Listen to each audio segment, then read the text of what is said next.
کے 70 ظاہر ہیں اور 70 باطن ہیں۔ میں ہمیشہ اپنی مجلسوں میں یہ بات بڑے سادہ طریقے سے عوام کے سامنے بیان کرتا ہوں کہ قرآن جب قاری کے ہاتھوں پہ آتا ہے تو قرآن قاری کا چہرہ دیکھتا ہے، جتنی اس کی معرفت ہوتی ہے اتنے معنی اگل دیتا ہے اور باقی معنیوں کو چھپا لیتا ہے۔ آل محمد کا دشمن قرآن کو پڑھے گا تو قرآن صرف اسے لفظ دے گا، حقیقت نہیں بتائے گا۔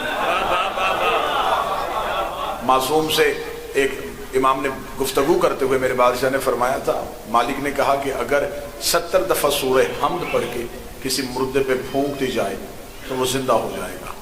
سامنے سے ایک صحابی نے کہا مولا 70 دفعہ، فرمایا 7 مرتبہ بھی پڑھ کے پھونک دی جائے وہ پھر بھی کلام کرے گا۔ اس نے کہا مولا 7 مرتبہ؟ امام نے کہا 1 مرتبہ بھی سورہ حمد پڑھ کے پھونک دی جائے تو وہ گفتگو کرے گا۔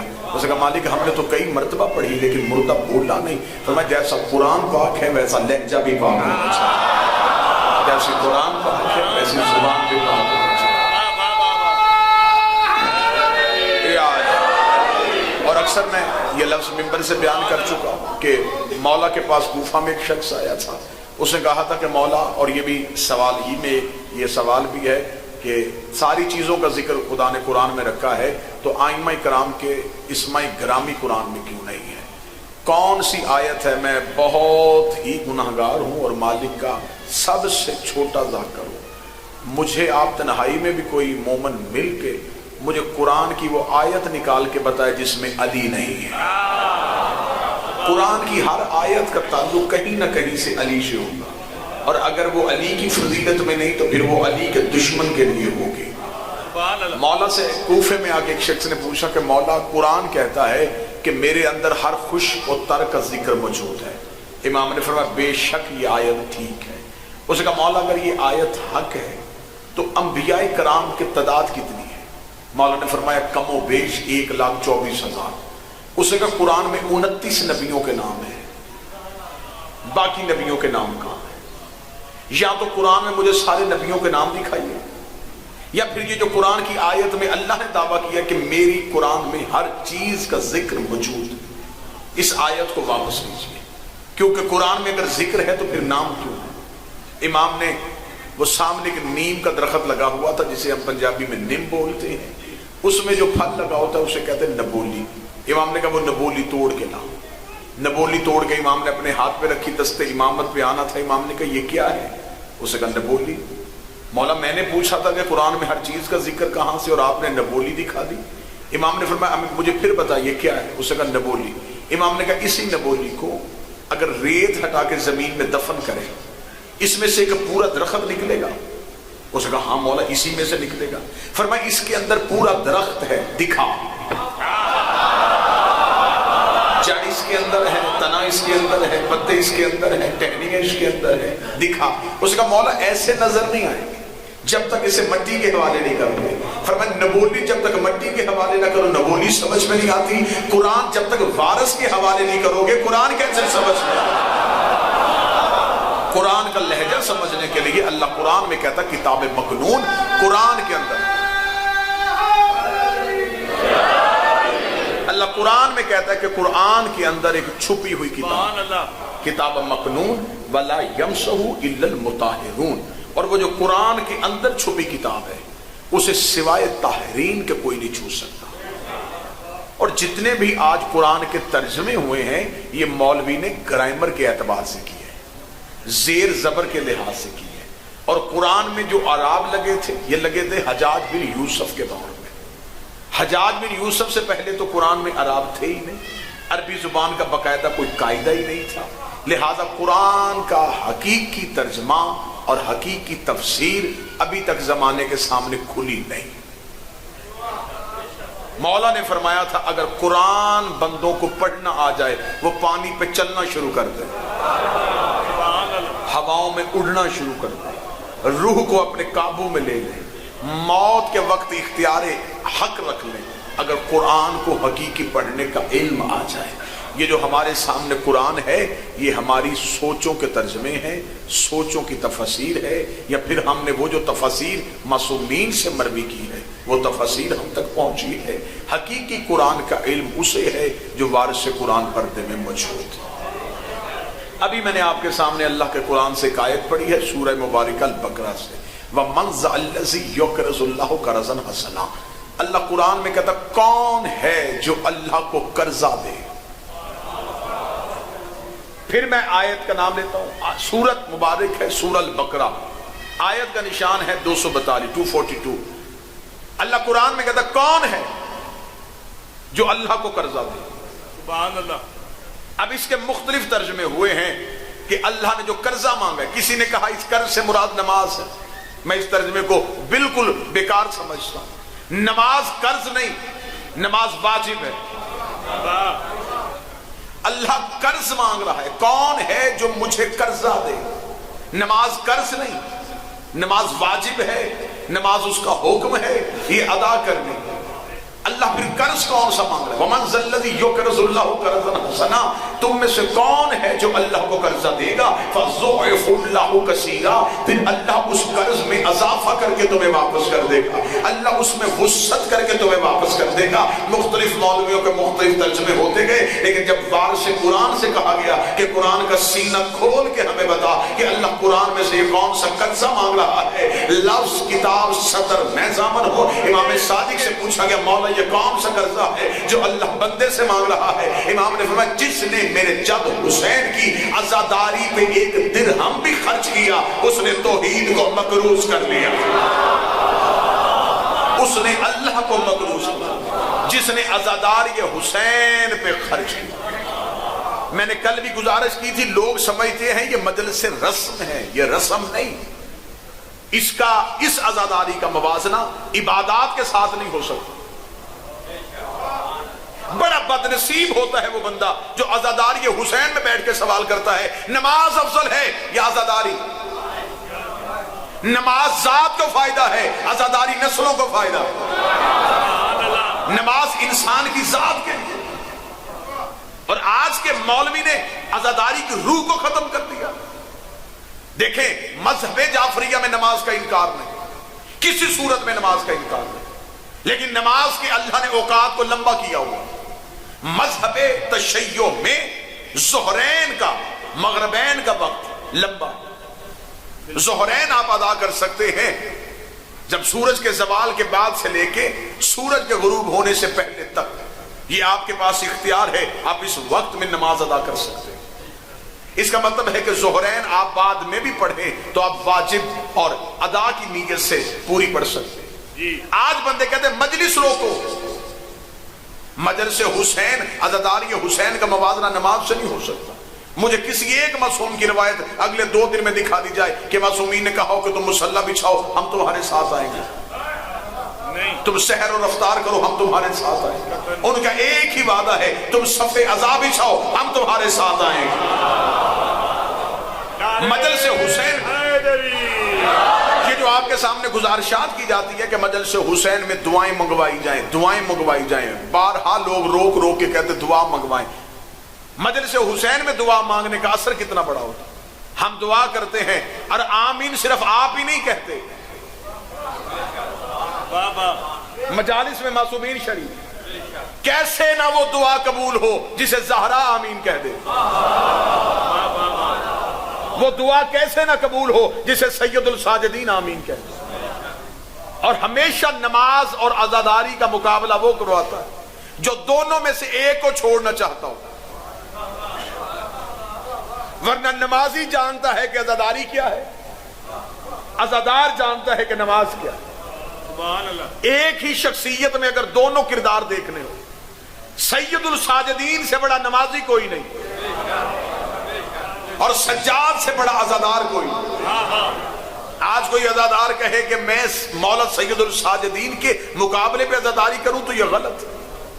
تو پانی روتا ہے، سجاد خون روتے ہیں۔ سید الساجدین سے بڑا عزادار کوئی نہیں اور سید الساجدین سے بڑا نمازی کوئی نہیں۔ عزادار یہ حسین اور یہ جو مجلسیں ہیں، مجلسوں سے زیادہ ضروری جلوس ہے۔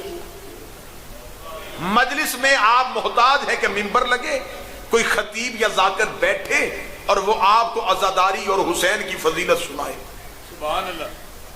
مجلس تقریر کے لیے ہوتی ہے، جلوس تقریر کا محتاج نہیں۔ جلوس میں ماتمی کا ایک ہاتھ جو سینے پہ لگتا ہے وہ ایک ہاتھ بتا دیتا ہے کہ حسین کون ہے اور کردار یزید کیا ہے۔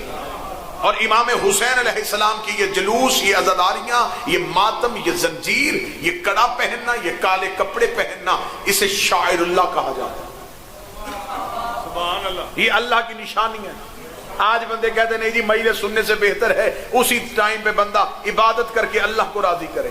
اگر عبادت کر کے ہی اللہ راضی ہوتا پھر اللہ جب اپنے گھر بلاتا ہے پھر اللہ کو چاہیے تھا کہ وہ بندوں سے کہتا صرف خانہ کعبہ کے قریب بیٹھ کے تسبیحاں پڑھو اور مجھے سجدہ کرو۔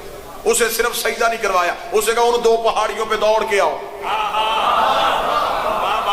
اس کھلے میدان میں جا کے رہ کے آؤ۔ میرے مالک یہاں پہاڑیوں پہ دوڑنے سے کیا ملے گا؟ اس سے بہتر نہیں ہے کہ نفل پڑھ کے اسماعیل کو بخشے، نمازیں پڑھ کے ابراہیم کو اس کا احسان کرے۔ فرمایا اگر 2-4 سال یہاں کوئی نہ دوڑا تو نسلوں کو پتہ ہی نہیں چلے گا کہ یہاں ہوا کیا تھا۔ میں عبادت کے نیچے عشق نہیں چھپانا چاہتا۔ یہاں ایک ماں دوڑی تھی، اس ماں کی یاد میں زندہ کرنی ہے۔ یہاں ایک باپ بیٹے کو لے کے بڑھا تھا، اس باپ کی یاد میں زندہ کرنی ہے۔ جو بیٹا عشق توحید میں لیٹ گیا تھا اس بیٹے کی یاد میں زندہ کرنی ہے۔ خدا نے کہا میں نے صرف عبادت ہی زندہ نہیں رکھنی، جنہوں نے مجھے زندہ کیا تھا میں نے ان کی یاد کو بھی زندہ کرنا ہے۔ آج خدا ہم سے صرف نماز نہیں چاہتا، خدا کہتا حسین کو بھی ساتھ رکھنا، کیونکہ فاذکر نفاذکرکم، حسین نے میرا ذکر بلند کیا ہے، میں نے حسین کا ذکر بلند کرنا ہے۔ حسین نے نیزے کی نوک میں بتایا ہے کہ توحید کیا ہے، میں نے مجلسوں میں علم اونچا کروا کے زمانے کو بتانا ہے کہ حسین کیا ہے۔ مجھے حسین کی عزت کی قسم ہے اگر حسین کے ماتمی گلیوں میں آ کے یا حسین نہ کرے لوگوں کو پتہ ہی نہ چلے حسین کون تھا، یزید کون۔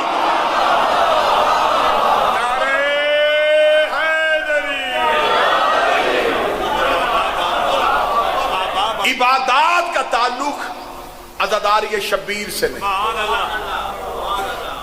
نماز میں پڑھوں گا اپنے لیے، عزاداری وہ مشن ہے جو توحید کا وعدہ ہے اور وہ میرے ذریعے پورا کروا رہا ہے۔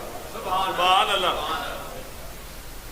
امام سے ایک شخص نے پوچھا کہ مولا مومن کسے کہتے ہیں؟ فرمایا جو توحید کا قرضہ اتارے۔ آپ نے خاموش بیٹھ کے جملہ سنا، کاش یہ جملہ اس بلندی پہ جا کے سنتے جس بلندی پہ معصوم نے کہا۔ امام نے فرمایا مومن اسے کہتے جو اللہ کے وعدے کو پورا کرے۔ سبحان اللہ۔ اسے کہا مولا اللہ کا وعدہ مخلوق کیسے پورا کر سکتی ہے؟ فرمایا اللہ نے کہا تھا کہ میرے ذکر کو بلند کرو، میں تمہارے ذکر کو بلند کروں۔ ہمارے جد حسین جتنا بلند ہو سکتا تھا اتنا حسین نے کر دیا۔ حسین نے نیزے کی نوک پہ قرآن پڑھا ہے۔ سبحان اللہ۔ اور یہ نیزے کی نوک پہ حسین نے قرآن کیوں پڑھا؟ حسین خود قرآن تھے۔ یہ نیزے کی نوک پہ قرآن کیوں پڑھا؟ کیونکہ آواز صرف حلق سے نہیں نکلتی، حلق سے آواز ظاہر ہوتی ہے، آواز آتی ہے پھیپھڑوں سے، پھیپھڑے ہوتے ہیں بدن میں۔ جس چیز نے آواز پیدا کرنی ہوتی ہے وہ حسین کی چیز کربلا میں تھی۔ نہیں شاید میں ابھی بھی سمجھا نہیں سکتا۔ بدن حسین کا کربلا میں تھا، سر حسین کا بازار میں تھا۔ حسین نے صرف سر کے ساتھ قرآن پڑھ کے بتا دیا کہ تمہاری نو اور ہے ہماری نو اور ہے۔ حسین نے بغیر دھڑ کے قرآن پڑھ کے زمانے کو بتا دیا بغیر جسم کے یا پھر وہ بولتا ہے یا پھر ہم بولتے ہیں۔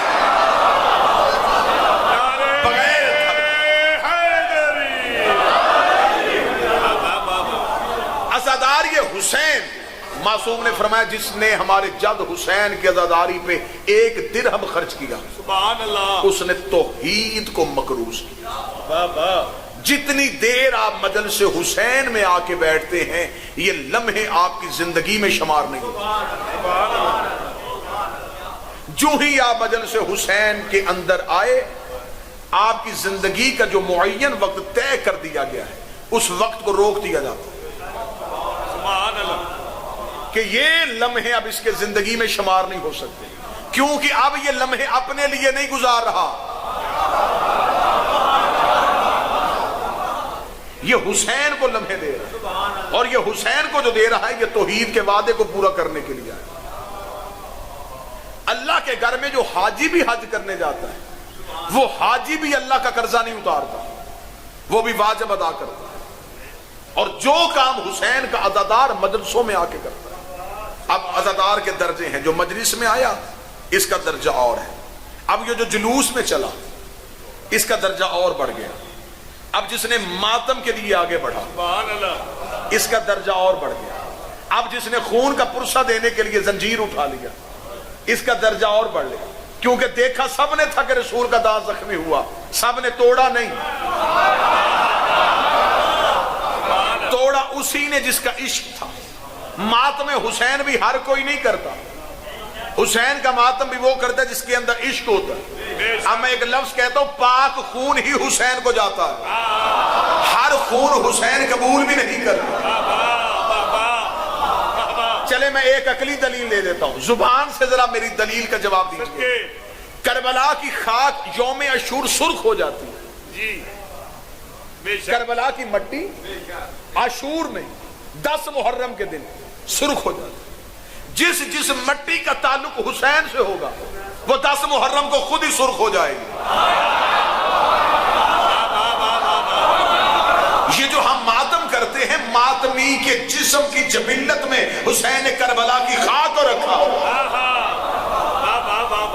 خاک کربلا مومن کے وجود میں، اور جس وجود میں وہ خاک ہے سبحان اللہ، اس نے عاشورہ کو سرخ ہونا۔ سبحان، آج ماڈرن دور کا مولوی عزادار یہ حسین کے مقابلے پہ آگے کہتا ہے ماتم حسین سے بہتر ہے یہ خون بلڈ بینک کو دیا جائے۔ بلڈ بینک ہر بندے کا خون نہیں لیتا۔ آپ بلڈ بینک میں جا کے کہ میں خون دینے آیا، وہ کہتا وہاں بیٹھ، پہلے سیمپل دے کے جا، ہم چیک کریں گے تیرا خون اس قابل ہے کہ یہ کسی مریض کو لگے۔ پھر اس سیمپل کو وہ چیک کرتے اس میں انفیکشن تو نہیں، اس میں وائرس تو نہیں، اس میں بیماریاں تو نہیں، خون اس قابل ہو تو پھر وہ سٹور کرتے ہیں کہ اب کسی کو دے دیں گے۔ اگر خون ہی بیماریوں والا ہو وہ بندے کو واپس بھیج دے، تیرا خون اس قابل ہے ہی نہیں ہے۔ دشمن عزاداری مولوی شرم کر، تو کہتا ہے حسین کی محبت میں نکلنے والا خون بلڈ بینک کو دے دو۔ بلڈ بینک مریض کا خون نہیں لیتا، حسین مریض کا لیتا ہے، شفا دے کے واپس کر دیتا۔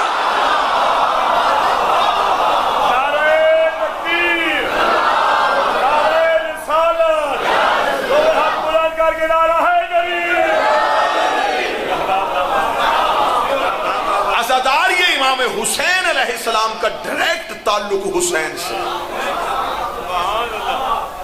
سیدھا تعلق امام حسین سے۔ کیا کہنے، کتنی کتابیں اور کتنے حوالے میں دوں جس میں لکھا ہوا ہے کہ عزادار حسین صرف شفاعت کروائے گا نہیں، یہ دوسروں کی بھی شفاعت کرے گا۔ کتنا بڑا اختیار۔ بے شک، اگر میں کتاب نہ دکھا سکوں میں مجرم پھر آپ کا۔ معصوم فرماتے ہیں کہ بروز قیامت جب حسین اپنے عزادار کو قیمت دے گا تو حسین اپنے عزادار کو بلائے گا۔ بلکہ میں روایت تھوڑی کھول کے پڑھ دیتا ہوں جیسے لکھی ہے کہ امتوں کے درمیان کھڑے ہوں گے حسین کے عزادار۔ سبحان اللہ، رش ہے نا، اس رش میں امتوں کے درمیان کھڑے، نامہ اعمال ہاتھوں پہ، لوگ اس وقت ایک نیکی کو ترس رہے ہوں گے کہ کہیں سے ایک نیکی مل جائے اور میں اپنا پلڑا بھاری کر لوں، کہیں سے کوئی نیکی مل جائے۔ لوگ ایک ایک نیکی کو ترس رہے ہوں گے۔ صحرا ہے، پیاس کا عالم ہے، دنیا پریشان ہے، کوئی کسی کو نہیں جانتا، رشتوں کی پہچان چھین لی گئی، سبحان اللہ، نفسا نفسی کا عالم، ہر کوئی جنت میں جانے کے لیے ترس رہا ہے۔ یا معصوم کہتے کہ ناگہا اچانک میدان محشر میں کچھ لوگوں کے نام لے کے فرشتے پکاریں گے۔ سبحان اللہ، جب نام لیے جائیں گے تو وہ چونک اٹھیں گے، یہ تو ہمارے وہ نام ہے جو دنیا میں ہمارے پاس۔ فرشتے آ کے شانوں پہ ہاتھ رکھ کے کہیں گے فلاں اٹھ، تجھے حسین بلا رہا۔ کتاب کے جملے ہیں کہ جب انہیں کہا جائے گا حسین بلا رہا ہے، یوں ان کے جسم تھر تھر کانپیں گے، حسین ہمیں بلا رہا ہے، کہاں ہے بادشاہ حسین؟ تو تخت الہیہ پہ حقیقت قدرت بن کے حسین بیٹھے ہوں گے، سامنے یوں کتاروں میں جا کے حسین کے عزادار کھڑے ہو جائیں، حسین کے عزادار یوں کتاروں میں جا کے کھڑے ہوں گے تو معصوم کا لفظ ہے کہ میرے بادشاہ حسین ان کو دیکھیں گے تو بروز قیامت کے دن حسین کی آنکھیں اشک بار ہو جائیں گی، حسین کی آنکھوں میں پانی آئے گا۔ حسین دیکھ رہا تم وہی ہو نا تو دنیا میں پوچھا کرتے تھے کہ حسین کی مجلس کہاں ہے، تم دنیا میں ڈھونڈا کرتے کہ حسین کہاں ہے، تم نے گلیوں میں کیا ماتم، تم نے چوکوں میں کیا ماتم، تم نے کیا اپنے جسم کا خون میری راہ میں، آج حسین نے تمہیں قیامت کے روز اس لیے امتوں سے علیحدہ کیا ہے۔ یہ کھڑے ہیں نبی، یہ کھڑی ہے نبیوں کی امتیں، کسی نبی پہ دم نہیں ہے کہ وہ جنت کا دروازہ کھول کے اپنے امتیوں کو لے کے جنت میں چلا جائے۔ ہر نبی اپنی امت کو لے کے اللہ کے جلال کی وجہ سے ڈر سے کانپ رہا ہے، اور ہر ایک امتی ایک ایک نیکی کے لیے دوسرے کا منہ دیکھ رہا ہے۔ حسین نے کہا آؤ آج بروز قیامت آدم سے لے کے مجھ نانے کی امت تک حسین تمہیں تمہارا اجر واپس کرنے لگا ہے، حسین تمہیں تمہارا قرضہ واپس چکانے لگا ہے، کیونکہ حسین وہ کریم بادشاہ ہے جس نے توحید کا قرضہ بھی نہیں رکھا۔ حسین ماتمی کا قرضہ واپس کرے گا۔ حسین کہے گا یہ ہے میرے نانے کی امت، جاؤ میں تمہیں اختیار دیتا ہوں اپنی مرضی کے 70 گنہگار جنت میں لے جاؤ، 70 گنہگار جنت میں لے جاؤ۔ یہ وعدہ ہے حسین کا اپنے عزادار کے ساتھ، ماتمی کے ساتھ، محب کے ساتھ۔ کیا کہنے ماتم حسین کو معمولی نہ سمجھنا، عزاداری شبیر اللہ کا وعدہ۔ بندے کہتے جی کڑی کیوں پہنی جاتی ہے؟ ویسے تو قرآن کی آیت میں ہے، اللہ قرآن میں کہتا ہے کہ ہم جنت میں جنتیوں کو چاندی کے کنگن پہنائیں گے۔ کڑے کا ذکر اللہ نے قرآن میں جنتیوں کی نشانیوں میں رکھا ہوا ہے۔ دوسری بات یہ ہے کہ کڑی اگر اس دنیا کے لحاظ سے میں مثال دوں، کڑی ہوتی ہے قیدی کے ہاتھ میں۔ مجھے نہیں پتا جو فیشن سے پہنتا ہے میں اس کی نہیں، جو محبت میں پہنتا ہے، جو کڑی پہنتا ہے، حسین اسے کڑی پہناتا ہے اس لیے کہ یہ ہاتھ حرام کی طرف نہ اٹھے، کیونکہ جو ہی ہاتھ حرام کی طرف اٹھے گا کڑی بول کے بتائے گی کہ تو آزاد نہیں، تو غلام، اور قیدی اپنی مرضی سے کوئی کام نہیں کرتا۔ یہ کڑی حسین کے ساتھ بدی ہوئی ہے، یہ حسین کی محبت میں اپنے آپ کو قید کیا ہوا۔ زنجیر زنی کی بے انتہا دلیلیں اللہ کے قرآن سے ثابت ہے، معصومین کے فرامین سے ثابت ہے۔ شیخ نور نہاوندی ایک بہت بڑے مذہب شیعہ کے عالم دین گزرے ہیں، یہ کہتے ہیں کہ یہ ہر سال کربلا جاتے تھے قافلہ لے کے، ہر سال۔ ایک سال علاقے کے نوجوان آئے، انہوں نے ان سے پوچھا کہ آپ اس سال کربلا نہیں جا رہے؟ انہوں نے کہا اس سال حالات ٹھیک نہیں، میں کربلا نہیں جا سکتا۔ انہوں نے کہا نہیں، آپ جو ہر سال جاتے تھے ہم آپ کے ساتھ پیدل کربلا جاتے، ہم آپ کو ساتھ لے کے جائیں گے۔ انہیں ساتھ لیے حرم امام حسین میں گئے، شب جمعہ تھی، شب جمعہ جا کے اس عالم دین نے مجلس پڑھی، مجلس کے بعد ماتم کرتے ہوئے نوجوان گئے، انہوں نے کہا عالم دین سے کہ کوئی عربی میں نوحہ پڑھیے۔ انہوں نے کہا میں حسین کی قبر پہ جا کے اپنی اس ڈائری کو کھولوں گا، جو نوحہ حسین نے چاہا اسے میں جا کے پڑھوں گا۔ حسین کی زرعی پہ جا کے نوحہ کھولا تو نوحہ سرکار حضرت علی اکبر کا تھا، اس نے نوحہ پڑھ دیا۔ سنیے گا، نوحہ پڑھا، بے انتہا گری اور بے انتہا ماتم ہوا، واپس اپنے جس رہائش میں رہتے تھے وہاں آ کے سو گئے۔ خواب کی حالت میں دیکھا کہ ایک غلام آیا ہے، اس نے آ کے اس کا نام لے کے اسے کہا کہ اٹھ جاگ، تجھے حسین ملنے آ رہے ہیں، تجھے حسین ملنے آ رہے ہیں۔ وہ خواب میں ہی اس غلام سے کہتا ہے کہ بادشاہ حسین مجھے ملنے آ رہے ہیں، نہیں مالک سے کہیے گا آپ رکیے میں خود آتا ہوں۔ تو وہ غلام جلال میں آ کے کہتا ہے کہ جب حسین نے کہا کہ میں خود آ رہا ہوں تو پھر امر پہ اطاعت واجب ہے۔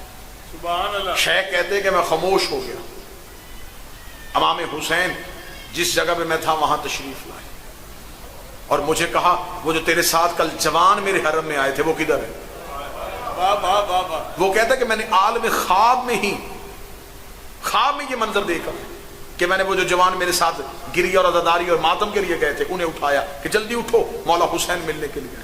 سب دوڑے اور حسین مالک کے پاس آئے، حسین بادشاہ کے قریب آ کے مالک کے قدموں پہ جھکنے لگے۔ حسین نے کہا تم وہیں بیٹھو، میں تمہیں ملنے آ رہا ہوں۔ حسین ایک ایک ماتمی کے پاس گئے، حسین نے اس کا نام لے کے سلام کیا، ایک ایک ماتمی کے پاس جا کے حسین نے سلام کیا۔ جب سلام کرنے کے بعد اس عالم دین نے یوں ہاتھ جوڑ کے کہا مولا ہمارا اتنا نصیب کتاب اب بھی میری گاڑی میں موجود ہے. مولا ہمارا اتنا مقدر کہ آپ ہمیں ملنے کے لیے ہمارے پاس آئے. فرمایا جو میری زیارت کے لیے جاتا ہے وہ میری قبر پہ آتا ہے، لیکن جو میری قبر پہ آ کے یا جو زیارت حسین پہ آ کے میری عزاداری کرواتا ہے پھر حسین خود اس سے ملنے کے لیے اس کے گھر آتا ہے. مرحبا. اس نے کہا، اس عالم دین نے کہا کہ مولا میں منبر پہ جا کے آپ کے فضائل پڑھتا ہوں، کیا یہ صرف اور صرف اجر اسی کے لیے ہے جو آپ کے حرم میں آ کے عزاداری کرے؟ امام نے فرمایا نہیں، جو بھی اپنے گھر میں عزاداری کرے میں حسین وعدہ کرتا ہوں میں حسین اس کا شکریہ ادا کرنے کے لیے اس کے گھر ضرور آؤں. یہ عزاداری امام حسین اتنا بڑا عمل ہے. آج شب جمعہ ہے، اپنی زندگی میں ایک چیز کو وظیفہ بنائیے. زندگی میں ہمیشہ کامیاب ہونا چاہیں زیارت عاشور کو ترک نہ کیجیے. آپ کو مفاتی سے مل جائے گی، دعاؤں کی کتاب سے مل جائے گی. جو نوجوان بچے موبائل یوز کرتے ہیں، آپ موبائل پہ کوئی بھی ایپ سٹور کریں گے تو زیارت عاشورہ کے نام سے مختلف ایپ آپ کو مل جائیں گی. زیارت عاشورہ کو لازمی پڑھنا، دن میں ایک بار زیارت عاشورہ پڑھنا. مولا امام حسین علیہ السلام کا حکم ہے 40 روز کوئی شیعہ 40 روز تک زیارت عاشورہ پڑھے. حسین کہتے ہیں میں اپنی ماں کے حق کی قسم کھاتا ہوں حسین اس سے ضرور ملنے کے لیے. سبحان اللہ. زیارت عاشورہ میں ایک تسبیح درود کی ہے، ایک تسبیح لعنت کی ہے. اللہم لعن اول ظالم ظالم حق محمد و آل محمد. میرے مالک اس پہلے پہ لعنت کر جس نے آل محمد کے حق میں ظلم کیا، وہ آخر اور پھر اس آخری پہ بھی کر جس نے اس کی تباہ کی. ایک تسبیح لعنت کی اور پھر ایک تسبیح درود کی ہے. درود بھی مختلف ہے، لعنت بھی مختلف ہے. امام حسین کہتے ہیں کہ مشکل سے مشکل ترین کام ہو، مشکل کام زیارت عاشورہ پڑھے، نیت کر لے اس کام کی، حاجت مانگ لے کہ یہ میرا کام ہو اور پھر زیارت عاشورہ پڑھنی شروع کر دے. امام حسین کہتے ہیں میں 40واں دن نہیں آنے دوں گا، میں اس کے عمل کو مکمل کروں. زیارت عاشورہ اپنے روز کا وظیفہ بنا، اور اگر عبادت میں دل لگنا شروع ہو جائے تو پھر معصوم کا فرمان ہے کہ ایک زیارت اور ہے، وہ بھی آپ کو آسانی سے مل جائے گی. زیارت آل یاسین، یہ ہے 12ویں کے نام کی زیارت. بسم اللہ. آج شب جمعہ ہے، آج کی رات حسین کا وعدہ ہے. جو نبی کربلا جاتے ہیں حسین کے پاس حسین کا شکریہ ادا کرنے کے لیے. شب جمعہ فضیلت والی رات، اور کل بروز جمعہ متوقع دن ہے امام کے ظہور کا. روز جمعہ امام کے ظہور کا دن ہے. اور ایک بات آئمہ سے بھی مروی ہے اور عارفین نے بھی اسے لکھا کہ جمعے والے دن عصر کے وقت مومن کا دل پریشان رہتا ہے. معصوم سے روایت ہے کہ جو حقیقی مومن ہوگا وہ بروز جمعہ بوقت عصر پریشان ہو جائے، غمگین ہو جائے، کیونکہ روز شہادت بھی ہے، روز ظہور بھی ہے. اس لیے کہ مومن پریشان ہو جاتا ہے کہ آج بھی مالک کا ظہور نہیں ہوا. اللہ نے قرآن میں جو جمعے کی طرف بلانے کا حکم دیا ہے، یہ مولویوں نے ترجمہ کر دیا ہے کہ اللہ کہہ رہا نماز جمعہ کی طرف دوڑو. معصوم کا حکم ہے جمعہ ہمارے آخری بیٹے کا نام. اللہ کہہ رہا ہے جب تمہیں مہدی بلائے تو مہدی کی طرف دوڑو. خرید و فروخت بند کرو. خرید و فروخت سے مراد یہ نہیں ہے کہ دکان سے کوئی چیز لے رہے ہو تو اٹھ کے آ جاؤ، نہیں. وزر البیع، بیعت ترک کر دو، جس کی بھی بیعت میں ہو چھوڑ دو، فوراً ہر اطاعت کو چھوڑ کے معصوم کی اطاعت میں آ جاؤ. ترجمے ہی مولویوں نے تبدیل کر دیے، معنی ہی قرآن کے تبدیل کر دیے. جمعے کا خطبہ سوائے معصوم کے کوئی نہیں دے سکتا. سبحان اللہ. کوئی بھی بندہ نائب معصوم بن کے امام کی جگہ پہ خطبہ نہیں دے سکتا. نماز جمعہ کے لیے حکم ہے کہ ظہرین میں سے ایک نماز کو اختیاری چھوڑ کے آپ جمعے کو پڑھیں. کیسا شیعہ ہو پہ، کیسے مسلمان ہیں کہ جو اللہ نے واجب کی ہیں اسے ترک کر دیا ہے اور جو اختیار میں رکھی ہے اسے ادا کر دیا ہے. لہذا جمعہ امام کے ظہور تک تاخیری عبادت میں سے حرام نہیں ہے مذہب شیعہ میں، لیکن جب تک امام کا ظہور نہیں ہو جاتا تب تک جمعہ نماز کو چھوڑ کے اختیار کے ساتھ ادا نہیں کیا جا سکتا. یہ باتیں بالکل اگر پریشان کن بھی ہوں یہ معصومین کی حدیثوں سے. 7ویں امام نے قید خانے میں چیزوں کو ساکت کر دیا. کیونکہ دشمنان آل محمد نے نماز جمعہ کو استعمال کیا تھا آل محمد کے خلاف۔ مولا امیر المومنین کے دور میں جو سب سے زیادہ مولا پہ سب و شتم ہوا تھا وہ نماز جمعہ کے وقت میں ہوا۔ نماز جمعہ میں یہ باقی نمازوں میں نماز کو ترک کروا دیتے، ایک مرکزی جگہ پہ نماز کرواتے اور وہاں پہ آل محمد کے خلاف لوگوں کو بھڑکایا جاتا۔ اور امام ہر دور میں قید خانے میں تھا۔ امام موسیٰ کاظم علیہ السلام قید خانے میں یا لوگوں کا رش جا رہا تھا، امام نے قید خانہ کے دروغہ سے کہا یہ لوگ کہاں جا رہے ہیں؟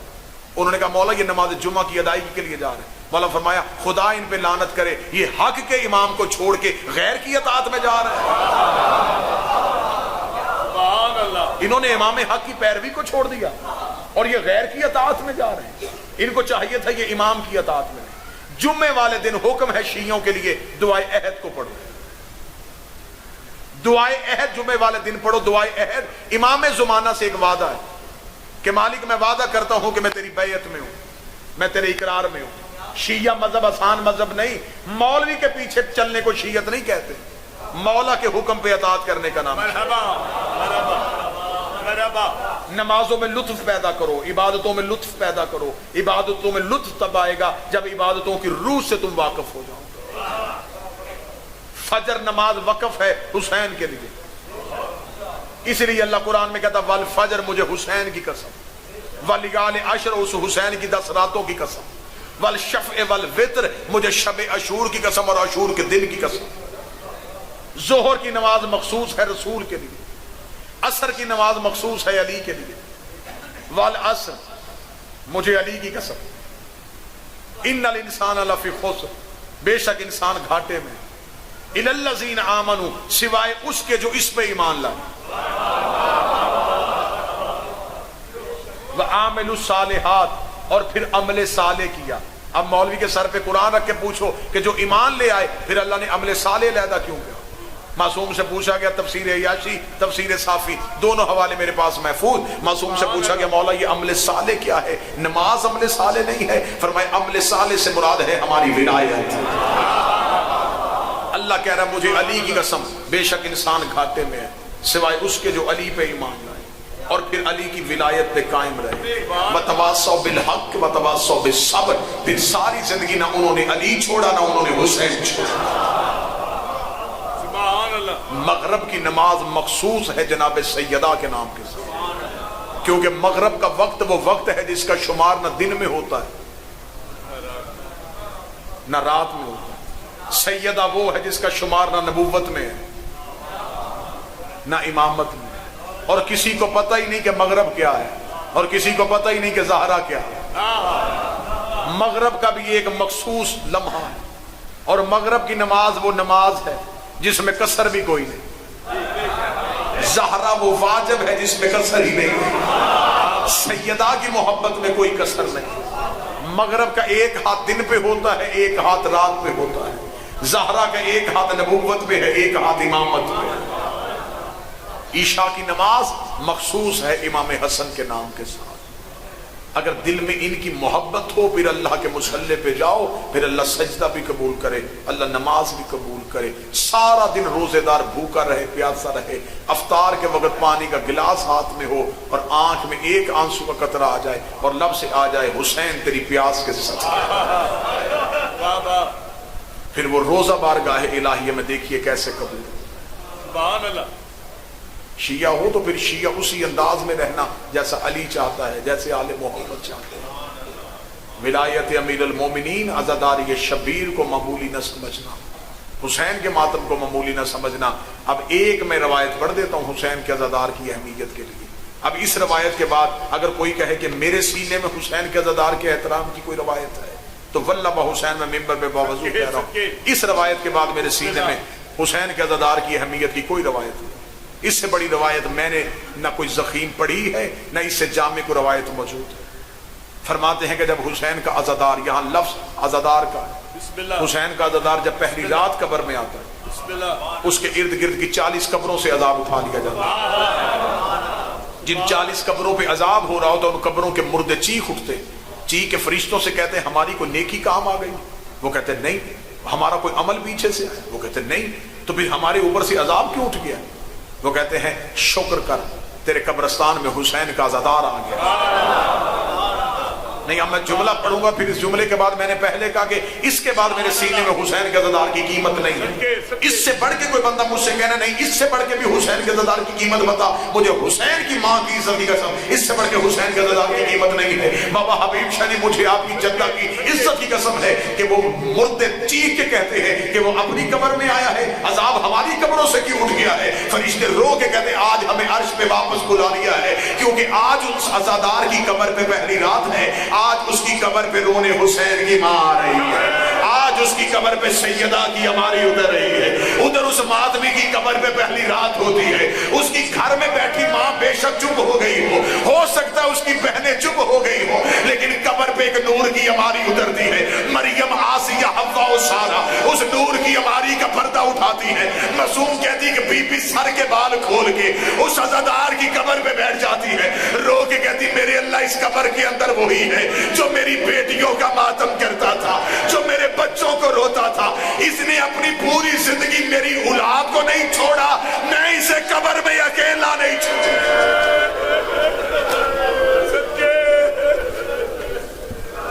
قبر کے اندر امیر المومنین رو رہے ہوتے، قبر کے اندر امیر المومنین کی کرسی ہوتی ہے، اور کتاب کہتی ہے کہ امیر المومنین کی آنکھ سے آنسو آ جاتے۔ اس مومن مخصوص کی طرف علی اشارہ کر کے کہتے ہیں دیکھ تیری عزاداری کی قیمت، تیری قبر میں وہ آئی ہے جو آخری وقت میں حسین کے قریب تھی۔ حسین کا عزادار اپنی قدر پہچانے، حسین کا ماتمی اپنی قدر پہچانے۔ میں آپ ہی کا حصہ ہوں، میں آپ سے علیحدہ نہیں۔ عزاداری کو مذاق نہ بنانا، عزاداری کو پیشہ نہ بنانا، عزاداری کو عادت نہ بنانا، عبادت بنانا۔ عزاداری کی روح کو سمجھو، یہ نہ ہو کہ مرضی کا ذاکر ہو تو آپ مجلس میں آئیں، مرضی کا ذاکر نہ ہو تو مجلس میں نہ آئیں۔ جو شام سے آتی ہے یہ ذاکر سننے نہیں آتی، یہ تمہارے لیے آتی ہے، یہ اس لیے آتی ہے کہ کوئی روئے، کوئی ماتم کرے۔ آپ مجلس سن کے چلے جاتے ہیں، وہ بھی یہی بیٹھی رہتی ہے۔ میں کتاب سے نہ پڑھا ہوتا، میں کبھی ممبر سے نہ پڑھتا، ہر کوئی چلا جاتا ہے۔ نہیں جاتی تو ایک ماں نہیں جاتی، ایک بیٹی نہیں جاتی، ماں بھی پردے میں بیٹھی رہتی ہے، بیٹی بھی پردے میں بیٹھی رہتی ہے۔ جب امام بارگاہ خالی ہو جاتے ہیں، دروازے بند ہو جاتے ہیں، ماں اور بیٹی مجلس والی جگہ پہ آ جاتی ہیں۔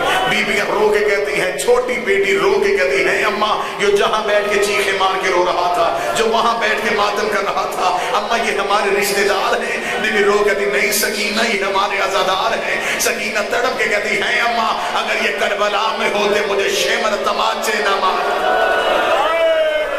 یہ 1400 سال کے بعد سن کے اتنا ہو۔ مقصد عزاداری کو سمجھو، بی بی کی دعا لے کے یہاں سے جایا کرو، شام والی ملکہ کو راضی کر کے جایا کرو۔ دو کے دو جملے اس کے پڑھنے ہیں۔ ممبر پہ دعا مانگ رہا ہوں، ممبر پہ دعا مل کے آمین کہنا۔ اللہ 7 بھی بیٹے دے، ایک بیٹی ضرور دے۔ بیٹے جگیروں کے وارث ہوتے، بیٹیاں جنازوں کی وارث ہوتی۔ بیٹے 7 بھی ہو پوری رات میت میں بیٹھ کے روتے نہیں، بیٹی 1 بھی ہو ساری رات جنازے سے اٹھتی نہیں۔ میں نے اکثر زمانے میں دیکھا ہے گلی محلے میں لوگوں کو پتہ ہی نہیں ہوتا، پتہ ہوتا ہے کہ اس گھر میں موت ہو گئی ہے لیکن خاموشی ہوتی، بیٹے انتظام کر رہے ہوتے۔ آدھی رات کو اس گھر سے چیخوں کی آواز آتی ہے، عورتیں اٹھ کے کہتی ہیں لگتا ہے اب بیٹی آئی ہے۔ جنازے سج جاتے ہیں جب بیٹیاں آ جاتی ہیں۔ حسین نے تہجد کی نمازوں میں رو کے کہا تھا میرے اللہ مجھے ایک بیٹی دے جو میرے سینے کے بغیر نہ سو سکے۔ اللہ نے بیٹی دی، نام ماں کے نام پہ فاطمہ رکھا، لقب بی بی کا سکینہ پڑ گیا، سکون دینے والی، تسکین دینے والی۔ حسین کہتے میرا اس گھر میں دل ہی نہیں لگتا تھا جس گھر میں مجھے میری سکینہ نظر نہیں آتی تھی۔ 10 محرم ہے، حسین سینے پہ سجدہ کر رہا ہے، یا حسین کے سینے پہ سونے والی جناب فضہ کو آگے کہتی ہے اماں میں نے بڑی بڑی دیر سے اپنا بابا نہیں دیکھا، اماں مجھے میرا بابا دکھا۔ جناب فضہ نے بی بی سکینہ کو اٹھایا، چند قدم بی بی فضہ چلی واپس آ گئی، دیکھے کہتی نا بی بی میں نہیں لے کے جا سکتی، سامنے قاتلوں کا رش ہے، اس رش میں تمہیں لے کے کیسے گزروں گی؟ اب اولاد والے جو بندے بیٹھے ہو ماتم نہ کر سکو، ہائے ضرور کہہ دینا۔ بی بی رو کے کہتی اماں مجھے زمین پہ اتار دے، تو واپس خیمے چلی جا، میں جانوں میرا غریب بابا جانے۔ بی بی چلتی چلتی گھوڑوں کے سامنے آئی، چھوٹے چھوٹے ہاتھ جوڑ کے حسین کی بیٹی کی آواز آئی، نہیں پہچانا تو مسلمانوں نے نہیں پہچانا، مجھے پہچانو، میں مدینے والے محمد کی بیٹی ہوں۔ گھوڑوں نے رستہ دینا شروع کیا، سکینہ رستہ ڈھونڈتی ڈھونڈتی کربلا کے ایک اونچے ٹیلے پہ چلی گئی۔ ٹیلے پہ جا کے بی بی نے کربلا کی مقتل کو دیکھا، دیکھ کر بابا تیری بیٹی تجھے ملنے آئی ہے، بابا کہاں ہے مجھے آواز دے، بابا تیری بیٹی تجھے ڈھونڈنے آئی ہے۔ جو اولاد والے بیٹھے ہو کہیں سے حسین کی آواز نہیں آئی، یا دور سے ایک گھوڑے سوار اپنے گھوڑے سے مٹی کو اڑاتا ہوا آ رہا تھا۔ بی بی سکینہ نے دونوں ہاتھ چہرے پہ رکھے، سید زادے مجھے جملہ معاف کر دینا۔ بی بی نے دونوں ہاتھ چہرے پہ رکھ کے کہا یا شیخ حال رعایت ابھی، اے شیخ تو نے کہیں میرا بابا دیکھا ہے؟ یہ کمینہ دیکھنا من آنتے تو بیٹی کس کی ہے؟ رو کہتی انا سکینہ بنت الحسین، میں کربلا کے حسین کی بیٹی ہوں، کوئی سید بیٹھا مجھے معاف کر دے۔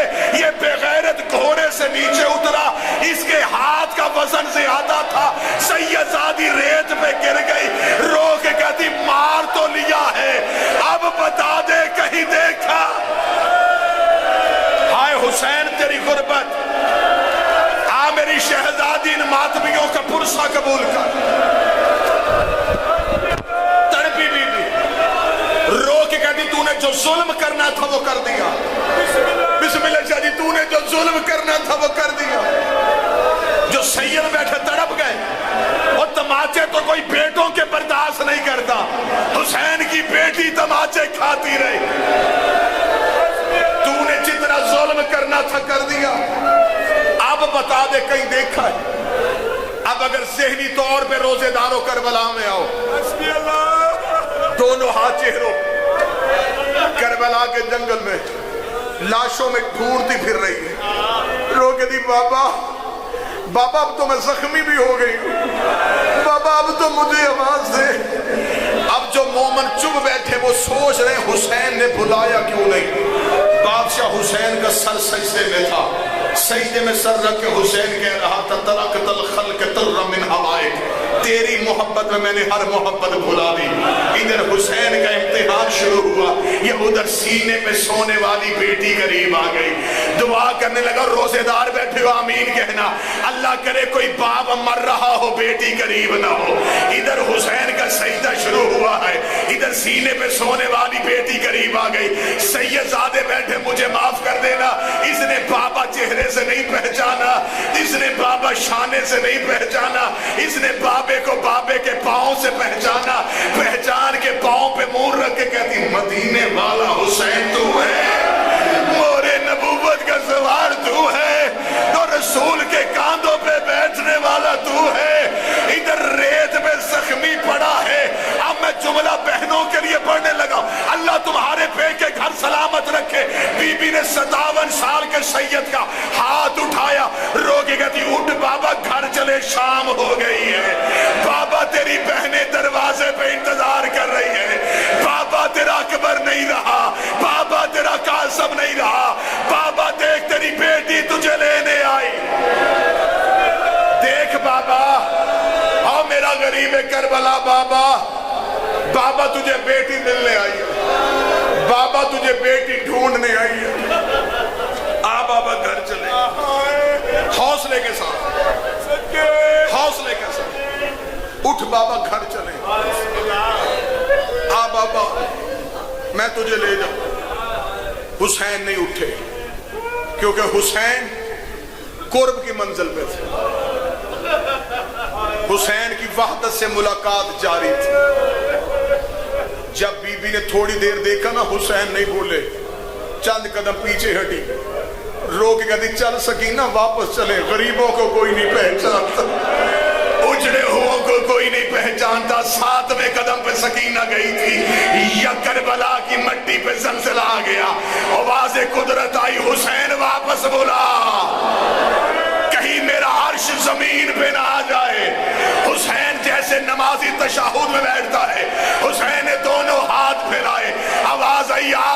سکینہ, آؤ میری مظلومہ بیٹی. دور کھڑی ہو کہتی کون سکینہ؟ جب میں پہلے آئی پھر کیوں نہیں بلایا؟ اب ایک لمحے کے لیے رکوں گا تاکہ تمہیں سمجھا سکوں. بادشاہ حسین کیسے بیٹھے؟ جیسے نمازی تشہد میں بیٹھتا ہے ایسے حسین. اب کتاب کے جملے ہیں کہ حسین کے سینے پہ اتنے تیر تھے, 3313. میرا 12واں زیارت ناہیہ میں کہتا میرا سلام میرے اس دادے پہ جس کے بدن سے مشرقی ہوا مغرب کو گزر جاتی تھی, جس کے بدن پہ اتنے سوراخ تھے کہ مغرب کی ہوا مشرق کو گزر جاتی تھی. اب میں جملہ مردوں کے لیے بہنوں کے لیے پڑھنے لگا ہوں. پردے میں کہ کوئی سیدزادی میری ماں بیٹھ کے مجھے جملہ معاف کر دے. بی بی سکینہ دوڑ کے بابے کے سینے کے قریب آئی. جب بابے کے سینے پہ تیر دیکھے پھر چند قدم ہٹ کے ریت پہ لیٹ گئی. حسین نے کہا سکینہ مجھے مل کیوں نہیں رہی؟ رو کی کہتی آج تک میں اپنا سر تیرے سینے پہ رکھتی, لا آج اپنا سر میرے سینے پہ رکھ. بابے کا زخمی سر اپنے سینے پہ رکھا, اپنے کرتے سے بابے کا لہو صاف کیا, بابے کی داڑھی چومی, رو کی کہتی آنکھیں کھول میں تجھے تماچوں کے نشان دکھا. اجرکم اللہ, اجرکم اللہ. حسین کی بہنیں تمہیں کسی کا محتاج ہے. بی بی کی آواز ہے آنکھیں کھول میں تجھے اپنا چہرہ دکھاؤں. بابا دیکھ تیری بیٹی زخمی ہو گئی, مر جاتا میں جملہ نہ پڑھتا. باپ اور بیٹی محبت کی باتیں کر رہے تھے یا انگلی میں خنجر کو گھماتا. ملاؤن آ گیا. اس نے آگے حسین سے 3 سوال کیے. میں پڑھ دوں گا, پتہ نہیں تم برداشت کرو یا نہ کرو, میں نے صرف میری ڈیوٹی پڑھنا ہے. میں پڑھوں گا ویسے پڑھوں گا جیسے ہیں. اس نے 3 سوال کیے. تیسرے سوال پہ حسین کو اکبر کی بچی بھول گئی. اس نے پہلا سوال کیا, اس نے کہا حسین کی بچی کون ہے؟ مالک کی آواز پردہ کر میری بیٹی. اس نے دوسرا سوال کیا, تو نے بلائی ہے یا خود آئی ہے؟ حسین نے کہا مشکل وقت میں بیٹیاں بلائی نہیں رہا, خود آ جاتی ہیں. پڑھوں تیسرا اس کا سوال, کچھ سید مجھے اجازت دے. اس نے تیسرا سوال کیا بواسطہ شدید. اس نے کہا حسین واپس تو بھیجے گا یا میں بھیجوں؟ اتنا جملہ کہنا تھا, حسین ریت میں تڑپ گئے. آواز آئی ہاتھ نہ لگانا میری چھوٹی فاطمہ ہے. ادھر حسین خیمے کی طرف منہ کیا. آواز آئی اماں فضا میری سکینہ کو لے جا. اب جو ماتمی ماتم کر سکتا ہے. بی بی فضا نے بی بی سکینہ کو اٹھایا. بی بی فضا کی نظریں خیمے پہ, بی بی سکینہ کی نظریں بابے پہ. سکینہ بابے کو دیکھ رہی تھی, دونوں ہاتھ پھیلا کے کہہ رہی تھی بابا تیرے بعد میرا دل نہیں لگے گا, بابا تیرے بعد تیری سکینہ مر جائے گی. ادھر حسین سکینہ کو دیکھ رہے تھے. میں غلط پڑھوں بی بی کا مجرم بنوں یا بے غیرت نے حسین کی کمر کے اوپر گھٹنا رکھا. اس نے اپنی جیب سے خنجر نکالا. سکینہ نے نکلتا خنجر دیکھا. سکینہ نے فضا کے گلے سے باہیں کھولی, ریت میں گر گئی. قریب آ کے دی نہ مار میرا 3 دن کا پیاسا, نہ مار میرا کربلا کا غریب, نہ مار میرا اللہ راضی بابا, نہ مار میرا مظلوم بابا. کوئی ماتم کرے یا نہ کرے یہ بغیر ضربے چلاتا رہا. سکینہ منتیں کرتی رہی. جب سکینہ کا کوئی بس نہ چلا کربلا کے ٹیلے پہ گئی. رو کے دی کہاں گیا میرا علموں والا چاچا, او میرا باپ اکبر قاسم, اٹھو میرا غریب, اٹھو میرے جوانوں, میرے بابے کو بچاؤ. برداشت کرو گے تو آخری سطر پڑھوں, برداشت کریں گے تو آخری سطر پڑھوں. میں کبھی نہ نہ پڑتا اگر تمہارا گریہ ہر آنکھ میں آ جاتا. سیدزادے مجھے سیدزادیاں مجھے معاف کر دینا، غلط پڑھو بی بی کا مجرم بنو. سکینہ کربلا کے ٹیلے سے وقار شہری اتری، جب حسین کے قریب آئی بی بی کے پہنچنے سے پہلے اس ملعون نے حسین کا سر تن سے جدا کر دیا. میں غیر سید ہوں، میں جملہ نہیں پڑھ سکتا. اس نے حسین کے وہاں ہاتھ ڈالا جہاں سے محمد چوما کرتا تھا. یہ حسین کا سر لے کے چلنے لگا. سکینہ پیچھے پیچھے چلنا شروع ہوئی. اس نے پیچھے مڑ کے دیکھا، دیکھ کے کہا بچی بابا تو تیرا مارا گیا، اب میرے پیچھے کیوں آ رہی ہے؟ رو کے دی مار تو لیا، سر مجھے دے دے، میں خیمے لے کے جاؤں، میری پھوپھی انتظار کر رہی ہے. تو برداشت کرے تیرا مقدر. مجھے بی بی کے پردے کی قسم، اس کے ایک ہاتھ میں حسین کا سر تھا